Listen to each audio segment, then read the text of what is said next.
अभी 3 साल भी पूरे नहीं हुए थे मुझे अपने शहर हैदराबाद में नौकरी करते हुए कि फिर से मेरा ट्रांसफ़र कर्नाटक के सीमा के पास एक आदिवासी इलाके में हो गया।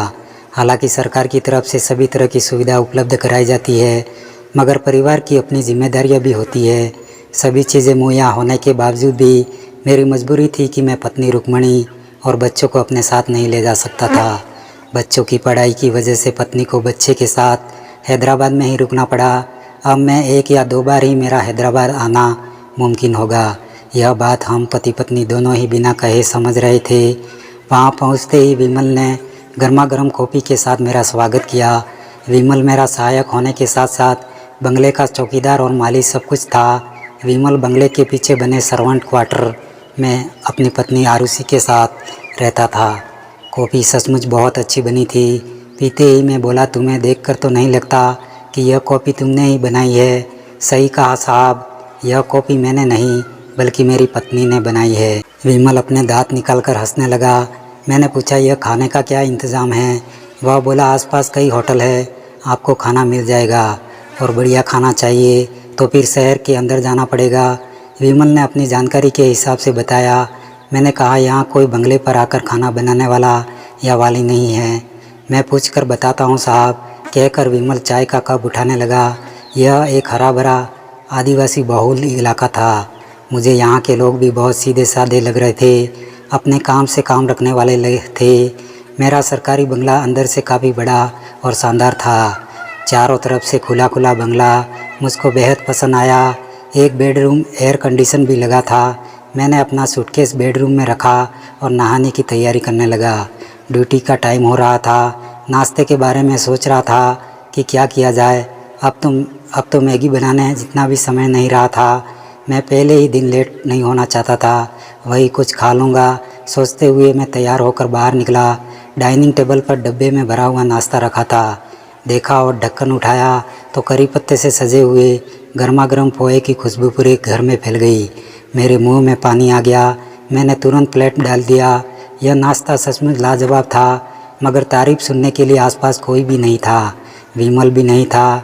शाम को घर लौटने के बाद मैं अपनी पत्नी से फ़ोन पर बातें कर रहा था कि एक चीज़ की आवाज़ मुझको चौंका दिया।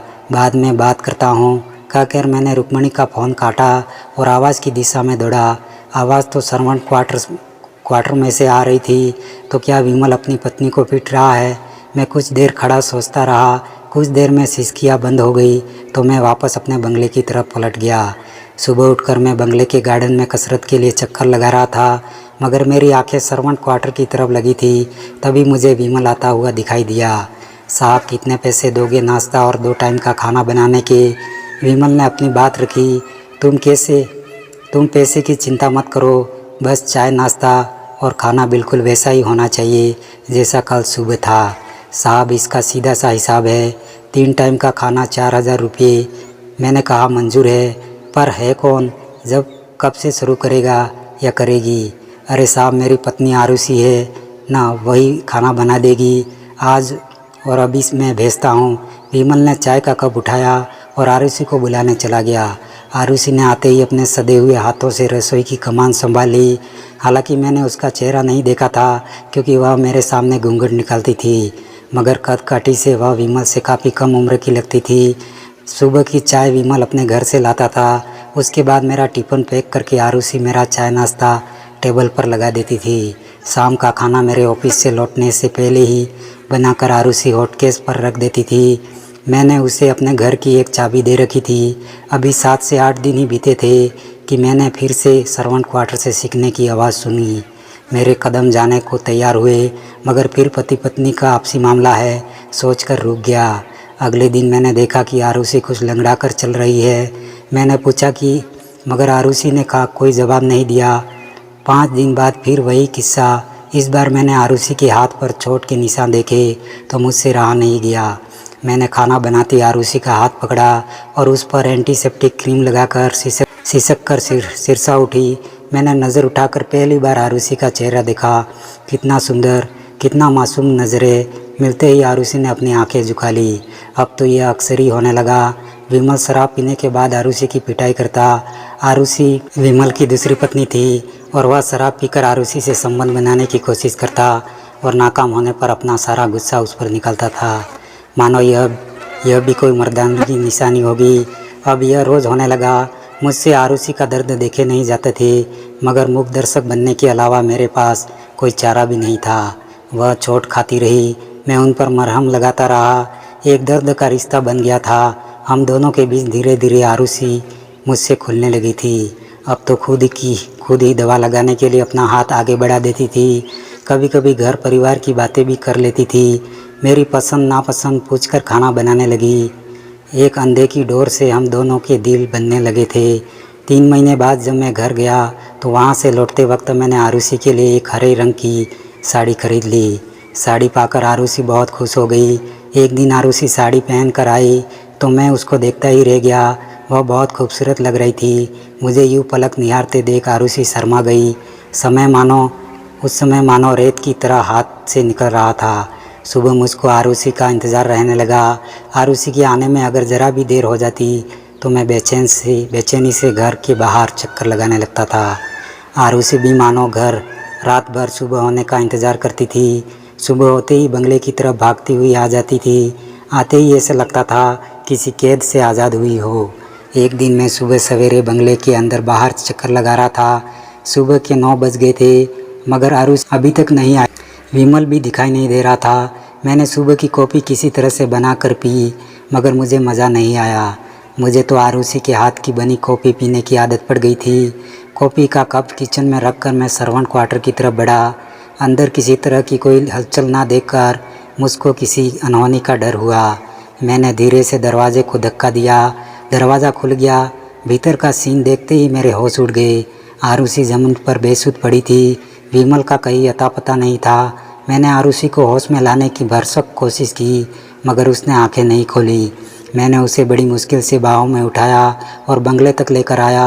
उसे बेडरूम में एसी चला दिया। मैंने पहली बार आरुषि को इतना नज़दीक से देखा था। उसकी मासूम खूबसूरती देखकर मैं अपने आप को रोक नहीं सका और मेरे हाथ आरुषि के माथे को सहलाने लगे। वह कहने लगी, साहब मुझे बचा लो, यह राक्षस मुझे मार डालेगा। कहते कहते आरुषि फिर बेहोश हो गई। मैंने ऑफिस से छुट्टी ले ली और सारा दिन आरुषि के सिरहाने बैठा रहा। 2 से 5 घंटे बाद आरुषि को पूरी तरह से होश आ गया तो उसने बताया कि विमल अक्सर शराब पीकर उसे मारपीट करता है। शादी के इतने साल बाद भी बच्चा न होने की वजह भी आरुषि को ही मानता है, मगर सच यह है कि विमल ही नामर्द है। पहली पत्नी के भी उसे कोई बच्चा नहीं था, मगर विमल को खुद में कोई कमी नज़र नहीं आती। अपने आप को मर्द मानता है और इस तरह अपनी मर्दानगी दिखाता है। मैंने आरुषि को पेन किलर की गोली दे दी तो थोड़ी देर बाद ही वह मुझसे चिपक कर सो गई। मैंने भी उसे अपने से अलग नहीं किया। 3 दिन बाद वह आया तो मैंने उसे बहुत लताड़ लगाई और समझाया भी कि अगर आरुषि ने पुलिस में शिकायत कर दी तो उसकी नौकरी जा सकती है और उसे जेल भी जाना पड़ सकता है। इसका असर यह हुआ कि अब विमल ने आरुषि पर हाथ उठाना काफ़ी कम कर दिया था, मगर फिर भी कभी कभार उसके अंदर शैतान जाग उठता था। तब डरी हुई आरुषि मुझसे लिपट जाती थी। मेरे छुअन उसके सारे दर्द की दवा बन चुकी थी। एक निस्वार्थ सा रिश्ता बन गया था हम दोनों के बीच, जिसमें कोई शक नहीं और कोई वादा नहीं था। किसी तरह के हक की मांग नहीं थी। देखते ही देखते 3 साल बीत गए। मुझको अपने ट्रांसफ़र की चिंता सताने लगी। पहली बार मैंने चाहा कि मेरा ट्रांसफ़र ना हो। मैं आरुषि से दूर नहीं जाना चाहता था। हालांकि हम दोनों के बीच कोई जिस्मानी रिश्ता नहीं था, मगर एक दूसरे को देखकर हमारी मानसिक भूख शांत होती थी। जब मैंने आरुषि को अपने ट्रांसफ़र की बात बताई तो आरुषि एकदम से कुछ नहीं बोल पाई और चुप रही। अगले दिन आरुषि ने मुझसे कहा, साहब आपका जाना तो रुक नहीं सकता, आप मुझे अपनी कोई निशानी देकर जाओ। क्या चाहिए तुम्हें? मैंने उसके दोनों हाथ अपने हाथों में करते हुए पूछा। तो सगे को मांग कर देखो, मर्द की ज़बान है तो तुम पलटना मत।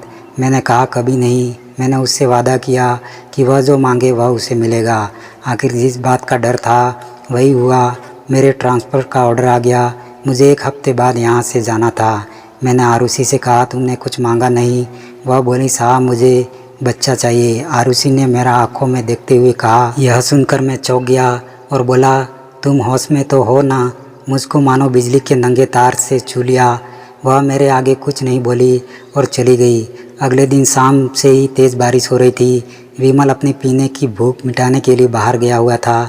आरुषि रात का खाना बनाकर जा चुकी थी। मैं खाना खाकर बेडरूम में ही जा रहा था कि ज़ोर ज़ोर से दरवाज़ा पीटने की आवाज़ आई। मैंने बाहर की लाइट जलाकर देखा तो आरुषि खड़ी थी। मेरे दिल ज़ोर ज़ोर से धड़कने लगा। मैंने पूछा, क्या हुआ? इतनी रात को क्यों आई हो? आपकी निशानी लेने आई हूँ। मैं दरवाज़ा नहीं खोल सका। सामाजिक मान्यताओं ने मेरे पैर में बेड़ियाँ डाल दी। बाहर आरुषि खड़ी थी, बारिश में भीगती रही। भीतर मेरे दिल और दिमाग में जंग छिड़ी थी। आखिर इस जन्म में दिल की जीत हुई। मैं आरुषि को बाहों में भरकर भीतर ले आया। आरुषि ने मुझे अपना सब कुछ सौंप दिया था और मेरे प्यार को सहेज लिया अपने भीतर, हमेशा मानो कोई मोती फिर से छिप में कैद हुआ हो। आरुषि को पहली बार प्यार के इस रूप का एहसास हुआ था। पहली बार उसने जाना कि मर्द और औरत का रिश्ता इतना मखमली और कोमल होता है। मैंने भी शायद पहली बार जाना था मर्द और औरत के रिश्ते को। इससे पहले दोस्त शरीर की प्यास ही बुझती रही थी। मन तो आज ही शांत हुआ था। अगले दिन मैं चला गया अपनी नई पोस्टिंग पर। उसके बाद आरुषि से मेरा कोई संपर्क नहीं रहा। कई बार उससे मिलने को सोचा, लेकिन नौकरी और पारिवारिक कारणों की वजह से दोबारा मिल न सका। इस बात को 14 साल बीत गए, लेकिन मैं जब भी आरुषि के बारे में सोचता हूँ तो मेरे अंदर एक अजीब सी हलचल पैदा हो जाती है। तो दोस्तों, वीडियो कैसी लगी? वीडियो अच्छी लगी हो तो लाइक करके चैनल को सब्सक्राइब ज़रूर करें तथा बेल आइकन पर क्लिक करना बिल्कुल ना भूलें, जिससे आगे आने वाली वीडियो आपको सबसे पहले मिलेगी। धन्यवाद।